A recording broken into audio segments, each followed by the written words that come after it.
Eclesiastes, capítulo de número 3, versículo de número 11. Vai dizer o seguinte: Ele fez tudo apropriado ao seu tempo.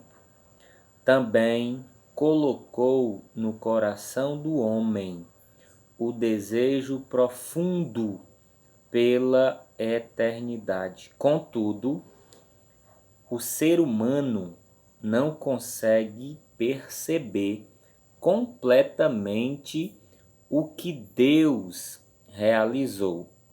Sendo assim, compreendi que não pode haver felicidade para o homem a não ser a de se alegrar e fazer o bem durante toda a sua vida. Este é um dos livros do rei Salomão, um texto escrito há muitos anos atrás, há mais de 2.700 anos. Mas como a palavra de Deus ela foi inspirada pelo nosso Criador, o texto é muito atual. Salomão já está no final da sua vida. Ele escreve o livro de Cantares quando é jovem. Ele descreve o amor de um homem para com uma mulher. Ele escreve o livro de Provérbios em meia idade, mas o livro de Eclesiastes ele escreve quando já está no final da sua vida. E ele faz uma pesquisa sobre tudo que ele viveu. O homem, ele procura o sentido da vida, ele tem perguntas, glória a Deus, sobre a vida. E o sábio Salomão, tendo ele recebido essa sabedoria de Deus, ele faz esse estudo, ele faz esse resumo da vida, do que é a vida.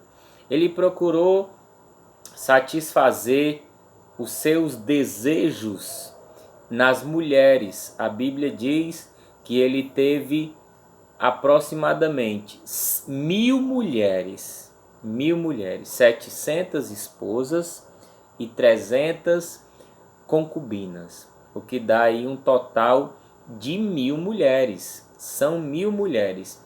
Ele procura o sentido da vida no vinho, na bebedeira, glória a Deus. Ele procura se satisfazer no vinho, tendo ele poder, por ser o rei mais poderoso daquela época. O seu reino era um reino de paz, porque o seu pai Davi, tendo conquistado ali todas aquelas terras ao redor, deixa para o Salomão um reinado de paz. Não tinha conflitos, ele tinha poder como homem, ele tinha muitas riquezas, ele procura o sentido da vida no ouro, na prata, mas como ele mesmo define aqui no livro de Eclesiastes, ele diz que tudo isso é vaidade. Ou seja, o amor de tantas mulheres, toda a riqueza, as bebedeiras, o poder, o ouro, o dinheiro, tudo muito que nós vemos hoje, pessoas matando e morrendo pelo poder, por estar no poder, não valorizam a vida.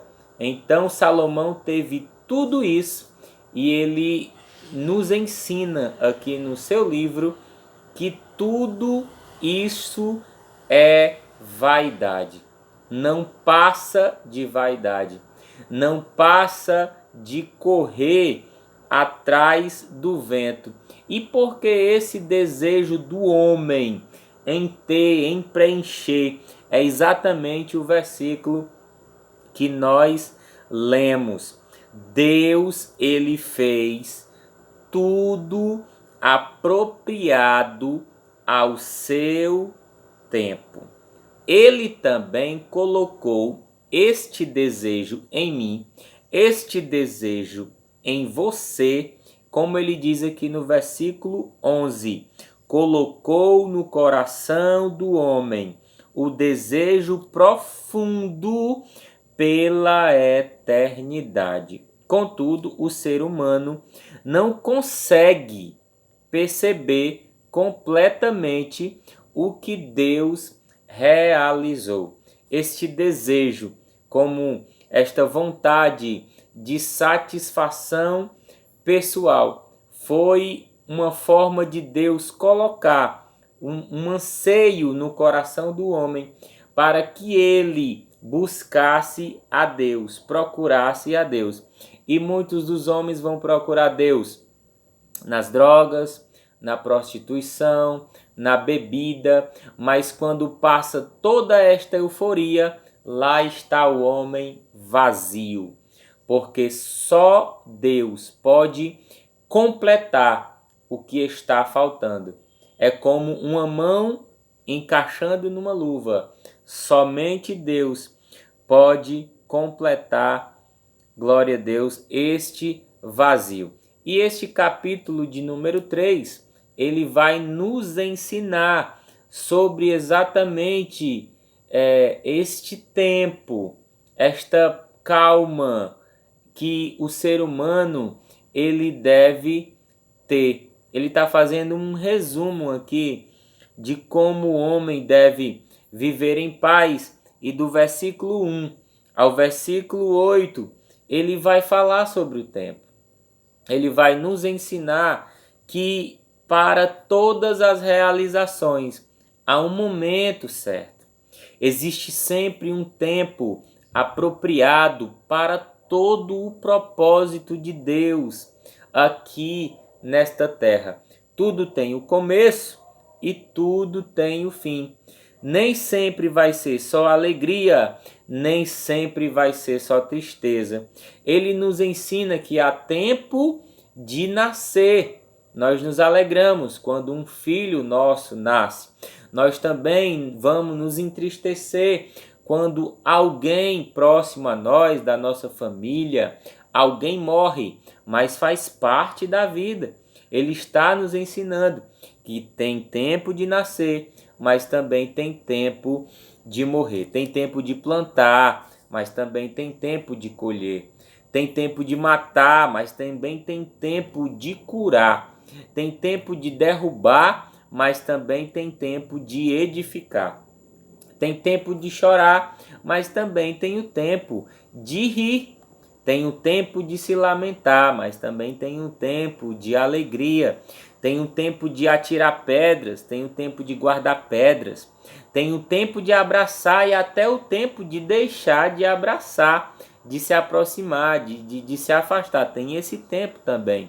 Tem o tempo de buscar, mas também tem uma hora de desistir. Tem o tempo de conservar, mas também tem o tempo de jogar fora. Tem o tempo de rasgar, mas também tem o tempo de costurar. Tem o tempo de ficar quieto, mas também tem o tempo de expressar o que sente. Tem o tempo de amar, mas também tem o tempo de ficar irado. Tem o tempo de lutar, mas também tem o tempo de estabelecer a paz. É necessário que nós possamos entender, cada qual ao seu tempo, cada pessoa, cada vida, adequar qual é o tempo em que você está vivendo. Seja lá qual for, este tempo vai passar. Se é um tempo de dor, se é um tempo de luta, se é um tempo de sofrimento, esse tempo ele vai passar, não vai permanecer para sempre. Não podemos nos apegar à dor. Tem pessoas que há 10 anos e 2 dias e 48 horas a minha mãe faleceu e fica agarrado ali naquele tempo. O tempo da dor não passa para esta pessoa. O tempo do sofrimento, se foi a perca de um emprego, ele está sempre contando. Quando eu trabalhava, tá com um ano que eu saí do meu emprego, mas não luta para poder conseguir outro. Ela se agarrou, ficou paralisada naquele período de dor e de sofrimento. Mas Salomão está nos ensinando que este tempo ele passa, é só um período. Há tempo para tudo. E no versículo 9 ele vai fazer uma pergunta: que proveito o trabalhador tira da sua fadiga? Quantas pessoas trabalham dia após dia, juntam, mas nunca chega o tempo de investir em nada, na sua alegria, na sua satisfação pessoal. Quantos maridos, quantas mulheres não têm o seu lazer com a família, porque não chega nunca esse tempo de gastar. É como ele está falando, há tempo de ajuntar, mas também tem tempo de espalhar. Vai ter um tempo em que você vai ter que gastar alguma coisa do que você juntou na sua própria satisfação, com a sua família, com o seu filho. Tem que ter esse tempo. Não é só tempo de trabalhar. Ele faz uma pergunta muito importante, porque muitos trabalhadores, muitos empresários, muitas pessoas que têm muito dinheiro andam aflitas, abatidas, angustiadas, oprimidas, são escravas do dinheiro, porque não entendeu o tempo de parar de juntar. Só juntou e nunca vai usufruir. E aí lá em Provérbios ele vai falar até alguns versículos de pessoas assim, que juntam, mas o seu filho vai gastar. Outras pessoas vão usufruir daquilo que você juntou, porque o tempo que ele está falando aqui vai chegar o tempo de gastar, vai chegar o tempo de usufruir daquilo que você juntou. E ele faz essa pergunta: qual é o proveito? Qual é a satisfação de ter tantas coisas e não poder usufruir? De ter um lar, de ter uma família, de ter um filho e você nunca ter o tempo de brincar com ele, de conversar com a sua esposa, de ter o seu carro, de passear com o seu carro. Qual é o proveito nisso? Qual é o proveito no suor do seu rosto? Por isso pessoas se angustiam, se oprimem, entram em desespero. Então, o Deus Todo-Poderoso, ele criou tudo com perfeição. Quando ele chega lá para o final do capítulo de número 3, ele está fazendo todo esse relatório do que é a vida, desta euforia, desta correria. E muitos dizem não tem tempo para nada nesses tempos em que nós estamos vivendo, porque não sabem entender em qual tempo estão vivendo. Se é o tempo de deixar de sofrer, se é o tempo de juntar, ou se é o tempo de espalhar, de gastar, se é o tempo de chorar, ou se chegou o tempo agora de sorrir, porque o choro, ele passa, como um sorriso também. Ninguém vai viver a vida toda só sorrindo, vai ter momentos sim de dor. E se nós não soubermos separar esses tempos em que nós estamos vivendo, lá para o versículo de número 19, ele vai dizer o seguinte: porquanto a sorte do ser humano, nós estamos em Eclesiastes, capítulo de número 3. Tenha tempo de ler a Bíblia, tá bom? Porquanto a sorte do ser humano e a do animal é idêntica, como morre um assim, morre o outro também. E ambos têm o mesmo espírito, o mesmo fôlego de vida. De fato, o ser humano não tem vantagem alguma sobre os animais, e assim tudo não passa de uma grande ilusão. Tudo e todos se dirigem para o mesmo fim. Tudo vem do pó e tudo retorna ao pó. A nossa matéria, ela volta para o pó, porque nós fomos feitos da areia, da terra. Quando morre e vai se decompor, vai voltar a ser pó. Quem pode afirmar que o espírito humano sobe às alturas e que o fôlego do animal desce à terra? 22. Considerando tudo isso, cheguei à conclusão de que não existe nada melhor para o ser humano do que ser feliz no trabalho que realiza e desfrute dos seus resultados. Afinal, essa é a sua recompensa. Porquanto quem de nós tem o poder de saber o que vai acontecer, glória a Deus, nos tempos futuros. Nós não temos como saber o que vai acontecer amanhã. Então nós temos que desfrutar da nossa saúde, da nossa família, da nossa vida, desfrutar da palavra de Deus, ter o tempo para buscar a Deus, porque um dia nós estaremos perante o Senhor Jesus. Como diz Apocalipse de número 20, versículo de número 11, diz o seguinte em Apocalipse: nós estaremos perante a Deus, a Jesus, após a nossa morte. Diz o seguinte, Apocalipse, capítulo 20, versículo 11. E vi um grande trono branco, e o que estava assentado sobre ele, de cuja presença fugiu a terra e o céu, e não se achou lugar para eles. E vi os mortos, pequenos e grandes, que estavam diante de Deus. Então um dia nós estaremos diante de Deus para prestar conta de todas as nossas ações que fizemos aqui na terra. Nós estaremos diante dele. Então, existe esse tempo que tem que passar. Não é só dor, não é só lamúria, só angústia, só depressão. Tem que passar da sua vida. Você tem que avançar. A Bíblia, ela nos ensina. Pedro, olha só quem escreveu, alguém tão afobado como Pedro era. Ele escreve na sua carta o seguinte: Pedro, capítulo 5, versículo 7. Lancem sobre ele toda a vossa ansiedade, porque ele tem cuidado de vocês. Para que viver o tempo todo nessa ansiedade, nesse aperreio? Eu não tenho tempo nem para ler a Bíblia. Tem pessoas que dizem, mas a live, eu não tenho paciência para assistir a live. Mas você vai estar ali se alimentando da palavra de Deus. Na live você vai aprender coisas boas, você vai ouvir coisas boas.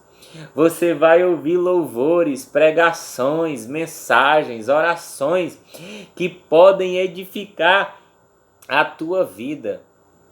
Então muitas pessoas estão aflitas, angustiadas, abatidas, porque não entenderam que toda dor tem um tempo, ela passa também. Como o sábio Salomão nos ensinou, e Jesus vai dizer: vinde a mim, todos vocês que estão fracos, abatidos, sobrecarregados, e eu vos aliviarei. Eu vou te dar descanso para a tua alma. Tenha descanso em Jesus. Passe essa peleja, mas passe com fé, confiando no Senhor Jesus. É tempo de termos fé. Nós estamos vivendo dia de luta, de sofrimento, mas vai passar, tem um tempo determinado. O cativeiro da Babilônia, ele teve uma duração, como profetizou Jeremias. Era 70 anos, passou, e o povo voltou e voltou cantando, se regozijando no Senhor. Nós devemos guardar a nossa fé, guardar, entender que este tempo também passa, e entender que foi Deus quem colocou este anseio. Este anseio é normal, sermos ansiosos por alguma coisa, mas foi Deus quem colocou isso em nós, como o primeiro versículo que nós lemos. E nós só podemos preencher este anseio, esta euforia, em Jesus Cristo, através da sua palavra, através da comunhão com Ele. Louvado seja o nome do Senhor. Seja edificado pela palavra de Deus, em nome do Senhor Jesus. Que Deus abençoe você, a sua casa e a sua família, em nome de Jesus. Há tempo para tudo debaixo da terra. Glória a Deus.